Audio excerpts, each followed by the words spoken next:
السلام علیکم شیخ اسٹوڈیو کے معزز سامعین، امید ہے کہ آپ سب خیریت سے ہوں گے۔ دوستو، آج میں آپ کو بتانے جا رہا ہوں کہ آج کل سوشل میڈیا پر ایک پوسٹ بہت وائرل ہو رہی ہے کہ آپ کو کچھ طریقے بتائے جاتے ہیں جن کی وجہ سے آپ کے گھروں میں غربت آتی ہے۔ تو دوستو، آج میں ان کے بارے میں بات کروں گا کہ کیا واقعی ان کاموں کو کرنے سے غربت آتی ہے۔ تو میں آج آپ کے ساتھ ان کے بارے میں بات کرنے جا رہا ہوں۔ تو آئیے بات کرتے ہیں۔ سب سے پہلے غسل خانے میں پیشاب کرنا۔ تو غسل خانے میں پیشاب کرنے سے کیا واقعی غربت آتی ہے؟ حمام میں پیشاب کرنے سے نبی صلی اللہ علیہ وآلہ وسلم نے منع فرمایا ہے، مگر اس وقت کے حمام مٹی کے ہوتے تھے، مگر آج کل کا حمام پکا ہوتا ہے، اس لیے اس میں پیشاب کرنا جائز ہے۔ اور یہ نبی صلی اللہ علیہ وسلم کے فرمان میں نہیں ہے کہ حمام میں پیشاب کرنے سے غربت آتی ہے۔ حضرت علی رضی اللہ تعالی عنہ کی طرف سے یہ قول منسوب کیا جاتا ہے جو کہ سراسر جھوٹ ہے۔ نمبر 2 پہ بتایا جاتا ہے ٹوٹی ہوئی کنگھی سے کنگھا کرنا۔ آپ صلی اللہ علیہ وآلہ وسلم کا فرمان ہے، جسم کے بال ہوں وہ ان کی عزت کرے۔ اس حدیث سے پتہ چلتا ہے کہ بالوں کی زینت کے لیے کنگھی کرنی چاہیے، چاہے کنگھی ٹوٹی ہو یا سالم۔ اگر کام لائق ہے تو کنگھی کریں، کوئی حرج نہیں ہے، اور نہ ہی اس کے کرنے سے غریبی آتی ہے۔ نمبر 3 پہ بتایا جاتا ہے ٹوٹا ہوا سامان استعمال کرنے سے بھی غربت آتی ہے۔ ٹوٹا ہوا سامان کام کے لائق ہو تو اس کا استعمال جائز ہے۔ حضرت ام سلمہ رضی اللہ تعالیٰ عنہ سے روایت ہے کہ وہ رسول صلی اللہ علیہ وآلہ وسلم اور صحابہ رضی اللہ عنہ کے لیے ایک چوڑے برتن میں کھانا لائیں۔ حضرت عائشہ رضی اللہ تعالیٰ عنہ آگئی، انہوں نے ایک چادر اوڑھ رکھی تھی اور ان کے پاس ایک پتھر تھا، انہوں نے پتھر مار کر برتن توڑ دیا۔ نبی اکرم صلی اللہ علیہ وسلم نے برتن کو دونوں ٹکڑوں کو ملا کر رکھا اور دوبارہ فرمایا، کھاؤ، تمہاری ماں کو غیرت آ گئی تھی۔ اس کے بعد رسول صلی اللہ علیہ وآلہ وسلم نے حضرت عائشہ رضی اللہ تعالیٰ عنہ کا برتن لے کر حضرت ام سلمہ رضی اللہ عنہ کے ہاں بھیج دیا، اور حضرت ام سلمہ رضی اللہ تعالیٰ عنہ کا ٹوٹا ہوا برتن حضرت عائشہ رضی اللہ عنہ کو دے دیا۔ یہ سنن نسائی میں 3966 حدیث موجود ہے، ٹھیک ہے۔ اور علامہ البانی نے حدیث کو صحیح کہا ہے، صحیح سنن نسائی 3693 میں۔ نمبر 4 پہ آتا ہے گھر میں کوڑا کرکٹ رکھنے سے۔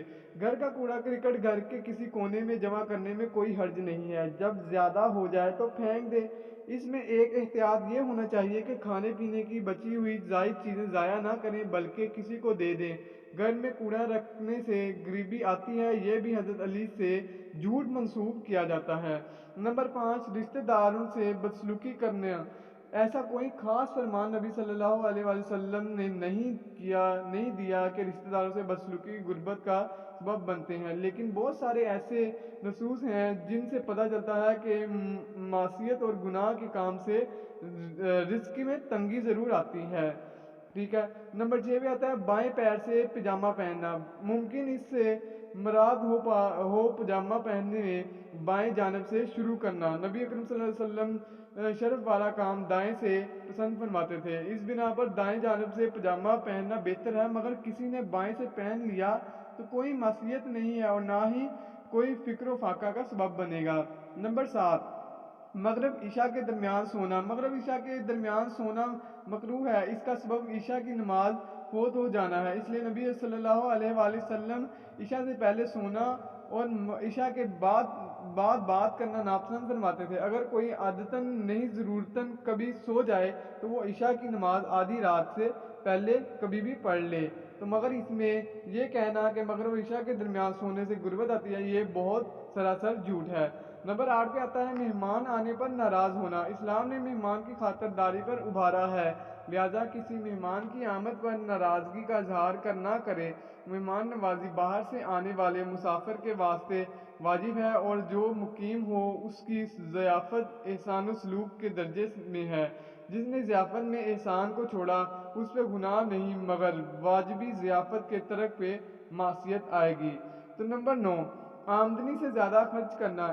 اس بے وقوفی، حماقت، ناسمجھی اور فاحش غلطی کہہ سکتے ہیں، بلکہ یہ نہیں کہہ سکتے کہ آمدنی سے زیادہ خرچ کرنے سے گھر میں غربت آتی ہے۔